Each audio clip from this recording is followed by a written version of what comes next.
और इस बीच बड़ी खबर आपको बता दें, पाकिस्तान ऑक्यूपाइड कश्मीर को लेकर के, जहां पाकिस्तान के वैध कब्जे वाले जम्मू कश्मीर में 1 महीने से प्रदर्शन जारी है। प्रदर्शनकारियों का नेतृत्व कर रही ज्वाइंट अवामी एक्शन कमेटी यानी कि JAAC ने पाकिस्तान सरकार को मांगे मानने के लिए 8 जुलाई तक का समय दिया था, जो बीत चुका है। लेकिन अभी तक पाकिस्तान सरकार की ओर से मांगे माने जाने के कोई संकेत नहीं दिए गए हैं, जिसके बाद अब ज्वाइंट अवामी एक्शन कमेटी आंदोलन और तेज कर सकती है। इस बीच पाकिस्तान सरकार ने आंदोलन को दबाने की तैयारी तेज कर दी है।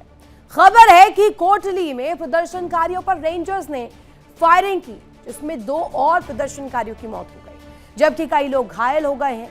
साफ है कि पाकिस्तान की शहबाज सरकार और आसमानी लोकतंत्र की दुहाई चाहे जितनी दे दे, लेकिन हकीकत इससे बहुत परे है कि वो लोगों की जायज मांगों को फौज के बूते लगातार दबाने की कोशिश कर रहे हैं, कुचलने में कोई कोर कसर नहीं छोड़ रहे। सवाल इस बीच ये कि क्या इसी दिन के लिए पाकिस्तान ने जम्मू कश्मीर के इस हिस्से पर अवैध रूप से कब्जा किया था, यहाँ की आवाम की हक की आवाज को दबाने के लिए, और यहाँ पर लगातार जिस तरीके से संसाधनों की लूट की जा रही है, वो भी अपने आप में बड़े प्रश्नों के घेरे में है। एक बड़ी खबर इस बीच 15 जुलाई को मुजफ्फराबाद तक लॉन्ग मार्च का ऐलान किया गया है।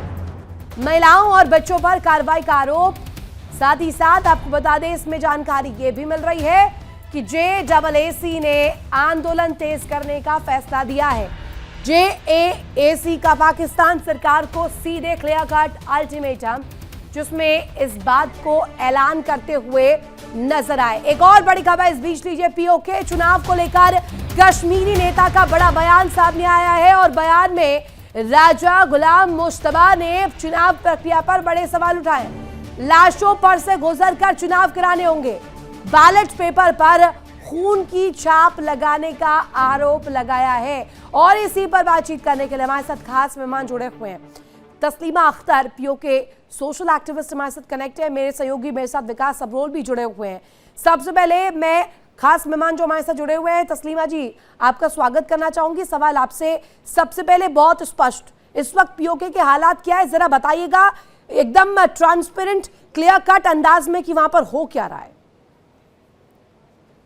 सबसे पहले मैं आपकी चैनल के माध्यम से थैंक यू कहना चाहते हैं आप सबका कि आप लोगों ने मुझे मौका दिया है POK के आवाम के लिए बात रखने का।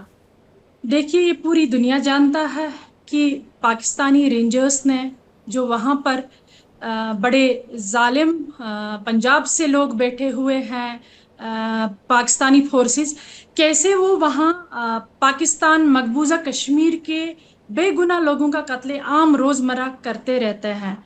अभी जब इन्होंने स्टैंड लिया है 70 ईयर्स के बाद, अगर वो अपना हुकूक मांग रहे, उनको लगातार मांगते रहते थे, अगर पाकिस्तान उनकी मांगे नहीं उनको नहीं दे पाते हैं, उनके बेसिक राइट्स, उनके हुकूक नहीं दे पाते, तो दुनिया भर डिंडोरा पाकिस्तान क्यों पीटता है कि हम ये जा रहा है। मुनीर और शहबाज की ये हुकूमत के वो तमाम नुमाइंदे हमारे साथ जुड़ते हैं जितनी दफा चैनल पर डिस्कशन करने के लिए भी, तो वो ये कहते हैं कि यहाँ पर कुछ संवेदनशील एक्टिविटी चल रही है, कुछ ऐसा जो गले से नहीं उतर रहा, और ये रुकाना बहुत जरूरी है। वो हक और ईमान, ईमानदारी, फंडामेंटल राइट्स, ड्यूटीज कुछ भी नहीं सुन रहे। देखिए, वहाँ पूरी दुनिया जानती है इस टाइम पाकिस्तान की आर्मी और पाकिस्तान की डिक्टेटरशिप वाली गवर्नमेंट कितना कैसा व्यवहार कर रहा है वहाँ इनोसेंट लोगों के साथ, उनका कत्लेआम कर रहा, उनके हुकूक सुनाए नहीं, वो सुनते नहीं है। अगर वो बेसिक राइट्स मांगते तो उन पर लाठियां और गोलियां उनको खानी पड़ती है।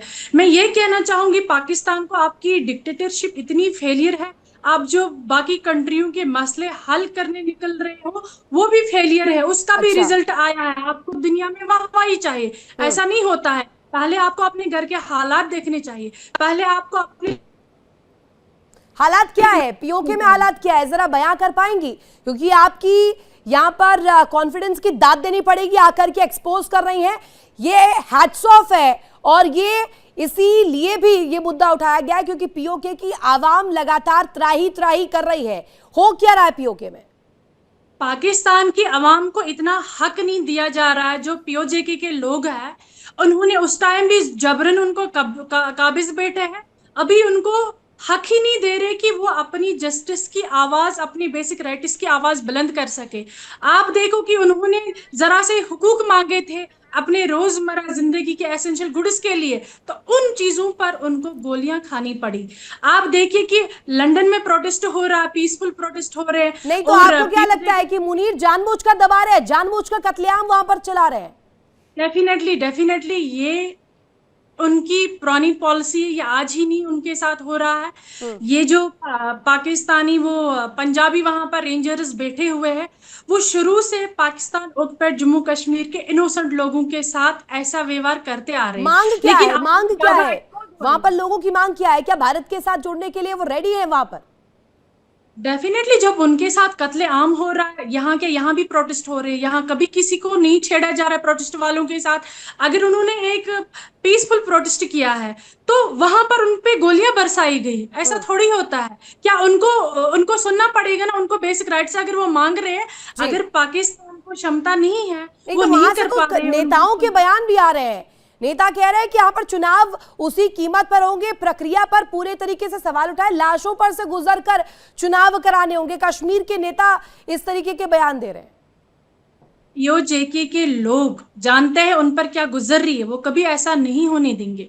क्योंकि उन्होंने कहा, उन्होंने जाने खोई है, उन्होंने अपने लगते जिगर खोए हैं। वहां पर बात उन्हीं की रखी जाएगी ना जो वो चाहेंगे। अब अगर वो नहीं, वो क्यों हटेंगे इससे? आप नहीं, पीछे एक बहुत बड़ा कंफ्यूजन है। मैं चाहूंगी जरा आप क्रिस्टल क्लियर शब्दों में जरा जवाब दीजिएगा। कहा गया, आरोप लगाया गया कि जो प्रदर्शनकारी है वो वहां के लोग हैं नहीं, वो पीओजेके से उनका कोई ताल्लुक नहीं है, बाहर से आए हुए हैं। कौन से बाहर से आए हुए हैं? ये पाकिस्तान क्यों नहीं कह रहा है ऐसा कि उन पर हम जबरन काबिज बैठे हैं? ठीक है, वो बाहर से आए हुए नहीं है। पाकिस्तान को ये कहना नहीं आता है कि उनको हमने उस टाइम जबरन काबिज किया है। तो ये ऐसा कहे ना वो कि अगर उनको वो बाहर से आए हुए हैं, तो ये है कि वो इंडियन कश्मीर से बिलोंग करते हैं। क्या कोई नंबर्स आप क्लियर करना पड़ चाहेंगी? क्योंकि यहाँ पर मौतों का जो संख्या है वो बहुत बड़ा एक प्रश्न चिन्ह के इर्द गिर्द घूम रहा है। अभी हुकूमत इनकार कर रही है कि कोई मौतों की डिटेल्स नहीं है, ऑफिशियली कुछ नहीं है। आप कुछ बता पाएंगे इसको लेकर? इंटरनेट जब उन्होंने बंद, ऐसा नहीं है, उन्होंने कम से कम सैकड़ों में लाशें बिछाई है वहां पर। और इंटरनेट बंद करने से उनको क्या लगता है कि वो न्यूज बाहर नहीं जाएगी? इंटरनेट 1 महीने से लगातार वहां पर 5 जून से बंद है, तो वो इसलिए सोचते ये खबर बाहर नहीं गई होगी। बट पूरी दुनिया में ये खबर फैल चुकी है। ये भी आपको लग रहा है प्रोपेगेंडा है कि नेट बंद कर दीजिए, इंटरनेट बंद कर दीजिए, सर्विसेज बंद कर दीजिए, खबरें लीक ही ना हो? डेफिनेटली, ताकि पाकिस्तान की फौज जो कत्लेआम वहां पर कर रही है, ये न्यूज बाहर नहीं जानी चाहिए। क्योंकि किसी को लगना ही नहीं चाहिए कि पाकिस्तान कितना वायलेशन वहां पर इनोसेंट लोगों पे कर रहा है। बट ये पूरी दुनिया जानती है, ऐसी बात नहीं है, कुछ छुपता नहीं है। तस्लीमा जी, और यही सबसे बड़ी वजह है कि इस वक्त पाकिस्तान खुद अपने कर कमलों से एक्सपोज हो चुका है। मेरे साथ मेरे सहयोगी ग्राउंड से जुड़े हुए विकास, उनका जल्दी से रुख कर लेते। विकास, अब कहां जाएगा पाकिस्तान? अब किस दर पर जाकर कटोरा लेकर भीख मांगेगा? क्योंकि अब तो खुद ही एक्सपोज कर रहा है। वो पीओ के जिस पर कब्जा जमाए बैठा था, वहीं पर अब यह आवाम निकलकर सामने आ रही है। देखिए, पीओके के लोगों की डिमांड क्या है? पीओके के लोगों की खास डिमांड नहीं है, सिर्फ अच्छा रहना, अच्छा खाना, अच्छी सहूलतें, अच्छे स्कूल, अच्छी सड़कें, यही चाहिए। तो इसके लिए क्या आप लोगों पे गोलियां चलाएंगे? पाकिस्तान के पास इतना पैसा नहीं है, पाकिस्तान की औकात नहीं है कि वो पीओके के लोगों को ये सहूलतें दे पाए, इसीलिए वो उन पर दमनकारी नीति अपना रहा है। पाकिस्तान के हालात इस समय ऐसे हैं कि आप पीओके देखिए, आप बलूचिस्तान देखिए, सिंध देखिए, हर जगह पाकिस्तान की सरकार के खिलाफ जो है लोग खड़े हो चुके हैं। चारों धड़ों पर इस वक्त पाकिस्तान जो है वो गिरता हुआ नजर आ रहा है। एक्सपोज तो अपने चीजों को लेकर हो ही गया, आतंकवाद को लेकर पहले से ही एक ऐसे लिस्ट में, एक ऐसे पैमाने पर पाकिस्तान को मापा और तोला जा रहा है जिसमें कहीं से भी वो बचा हुआ नहीं है। बहुत शुक्रिया तस्लीमा जी ज्वाइन करने के लिए और यहां पर इतनी दिलेरी के साथ अपनी बात रखने के लिए। विकास, आपका भी शुक्रिया तमाम जानकारी साझा करने के लिए। इसी के साथ यहाँ रुकेंगे एक छोटे से ब्रेक के लिए। ब्रेक के उस पार भी खबरें लगातार जारी है, बने रहिए इंडिया डेली के साथ। देखिए इंडिया डेली 24/7 अब आपकी स्मार्ट टीवी पर। इंडिया डेली मौजूद है सभी डिजिटल प्लेटफॉर्म पर लाइव और लगातार। इंडिया डेली 24/7 हर दिन राष्ट्र को समर्पित।